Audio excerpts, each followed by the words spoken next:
Hey everyone, in this video I'm about to show you how to connect n8n to Messenger. First, go to the n8n website and make sure you log in into your account. Next, click on the plus icon at the top right corner to add a new note. Now, search for Messenger in the search bar.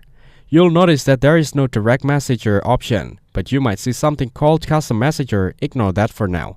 Instead, search for HTTP and click on the HTTP request node. Now, choose the request method based on what you need. Options include GET, POST, PUT, patch, delete, head, or options. In the URL field, open a new tab and search for a Messenger API or the specific endpoint you need. Copy the URL and return to n8n, then paste it into the HTTP node. Next, set up the authentication. You can choose between predefined credential type or generic credential type depending on your setup. After that, select the match credential type from the list. Then choose Network API as the action.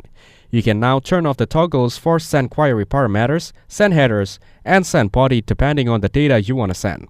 Once everything is set up, go back and check if the request is working correctly and that the connection to Messenger is successfully. Thanks for watching. Hope you found it useful. Don't forget to like and subscribe.